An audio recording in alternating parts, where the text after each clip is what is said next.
So why did we sign Khloe Bibby? I'm going to be completely honest here. Why did the Fever sign Khloe Bibby? Just to give her DMPs? Like, what was the point? Like, what is the actual point? If the team did not have a real need for Khloe Bibby, what was the point? What was the actual point of signing Khloe Bibby? Like, I understand Khloe Bibby cooked for a few games. But if you don't want her, why sign her? I mean that. If you don't want to play Khloe Bibby, what's the point of having her on the team? Like, what is the actual point? Because you could have found somebody. If you wanted more defense, you could have found a more defensive dynamic wing. They were becoming available. They are becoming available. If that is what you wanted, if you wanted more defense, if you wanted more athleticism, you could find someone like that. Especially now with players getting waived, players getting cut, everything. If you wanted more size, you could have found size. If you want to stretch forward, there's Khloe Bibby. But you've now suddenly put Dantis back in the lineup, and Dantis stinks. Like, Dantis absolutely stinks. And we are now literally looking at we're now looking at a situation where Khloe Bibby got garbage time minutes, and then everyone's trying to justify it, being like, "Oh, she was really bad when she got on in the start of the fourth quarter. You know, they cooked her on defense." First of all, like, I'm sorry, I'm not going to hold it against somebody who sat on their ass for 3 quarters and then suddenly is put on the fourth quarter when the game is already essentially over. When the game is already over. Like, I absolutely am not going to blame a player for that in those 3 minutes. Like, if she came on and started getting cooked, if they were ahead and she comes on and she's getting cooked and then suddenly we're down, and not only that, like, she's being exclusively put on in weird lineups. Like, against Seattle, she's had 0 points in her last 2 games. She has played a combined 15 minutes in her last 3 games. She played 13 minutes in the biggest game of the year against the Phoenix Mercury. She played 13 against the Phoenix Mercury. And you know what? She was good enough to guard Satu. She was seen as being a good enough defender to guard the one of honor. And she forced Paige into 1 of 4 from the field. She is not a bad, she's not a bad defender. She's not a good defender by any means. The problem is with Khloe Bibby's defense is she does back off a lot. She's hard to beat, but because she's not fast laterally, she kind of backs off. And it's very rare that she gets absolutely cooked on the perimeter. And it's a problem that Sophie Cunningham has her defense as well, except Sophie is quite a bit quicker than Khloe Bibby. But Khloe Bibby is a passable defender. Like, it's not her fault. Like, she should have been there guarding. She's on the floor to start the fourth quarter. And she's guarding ultra-aggressive Diarca Hamby. And I think she was on the floor with... I can't even remember who she was on the floor. It might have been Aaliyah. Oh, no, sorry. No, she's guarding... Is she guarding Azare? I think Aaliyah was guarding Cam Brink. And I'm like, she should be guarding Cam Brink. Because Cam Brink's not as much of a threat, not as much of a threat for her. And Aaliyah can guard Azare. Or even still, like, I thought she did a good job defensively against the Mercury.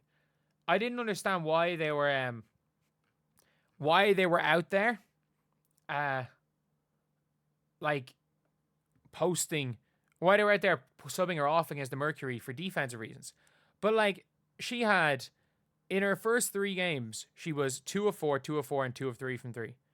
She has taken 1 3-point shot since. And the thing is like, she's being denied. She's just being put on in weird lineups. She was put on against the Seattle Storm with ISO Dantis. Like, ISO Dantis is what the Indiana Fever had to deal with. Like, she's there on the floor. She's not able to do anything because ISO Dantis is on the floor against the Storm. You've then got a situation yesterday where she doesn't get put on until the fourth quarter, plays like 2 minutes, is in a weird lineup, and they just start hitting shots. Like, she missed the 3-point shot. Okay, cool. And I know you can look at the plus minus and just be like, oh, she was minus whatever in however many minutes. But, like, that doesn't tell the entire story. Like, you can literally do nothing wrong and teams can light you up. She got burned once in this game. But I'm sorry, Dantis got burned in every single possession. Dantis got burned on absolutely every single possession. And I'm just there like, what was the point? So clearly, Stephanie White, it's an either or, because we saw Dantis getting DNPs when it came to Khloe Bibby. we saw bad, like putting the two of them, like it's a lost cause putting the two of them in the game together. But like, why? We saw it with Timpson as well. Like Timpson's being put on the floor with Dantis. So I don't even care if Timpson's been good or bad. She's being left for dead. Like, you are being absolutely left for dead if you're being put on the floor with Demiris Dantis. Especially with this new ISO Dantis. With this brand new ISO Dantis who shoots nearly a shot a minute and just can't hit a shot. Every time she touches the ball, she scores or tries to ISO. Like, I don't know what happened. It worked against the Mercury. But now we're looking at, like, when Dantis is on the floor, Dantis is the first option. I don't mind. Like, Dantis can like, she's outside of one game this season, she's been ultra cold from the 3-point line. But, like, there's no excuse for Khloe Bibby to be on the team if you are going to put a preference for Demiris Dantis. Like, what is the point of having Khloe Bibby? And for anyone being like now we can't even really make a Dantis trade. There's no real way of making a Dantis trade anymore. Because, again, the Hines-Allen situation. But, like, Dantis is shooting 34% from the field and 27% from three while playing negative defense, barely rebounding the ball, and, like, has been a massive net negative for the team. She's been a massive net negative. And, by the way, teams have stopped guarding Dantis. Teams face guard Khloe Bibby. They at least face guard Bibby. So even if you want to say, oh, they're both equally as bad on defense, at least teams face guard Bibby. At least they face guard her. They do something. Whereas when it comes to Dantis, they don't seem to care. They're leaving her open because they know she's not going to score. They're allowing her to ISO. And we're now looking at a situation where it's clear the Indiana Fever don't really want Khloe Bibby. I just don't get it. Like, whoever the Fever signed had to have been a key member of the rotation. Like, they had to have been a key member because Timpson, she does not trust Timpson. Timpson is not going to play in the playoffs. Bree Turner is not going to play in the playoffs. So if your player is not a key member of the rotation, it means Demiris Dantis has to play. And there are, like, you could have got size in Mercedes Russell. You could have got size in Kiara Linskins. You could have got even size in Tiara McCowan. Wait a day or two. Like, again, they fully committed to Khloe Bibby instead of signing her another 7-day. And then Khloe Bibby, through what seems to be no fault of her own, like, again, if somebody is only being put on the floor for 2 minutes, I'm not going to hold it against them. Like we saw against the Wings, she played 6 minutes and 6 really good minutes. She played 6 really, really good minutes. Hit the shots. And while there's no point going and saying if you have a great 6 minutes that you're the best damn player in the world, it's the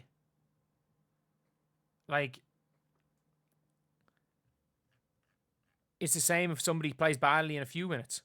But Dantis has consistently shown over the last 2 years that she is not good enough, nearly good enough on the offensive end to make up for how bad she is on defense outside of a couple of games. And not even a couple of games, outside of a couple of quarters.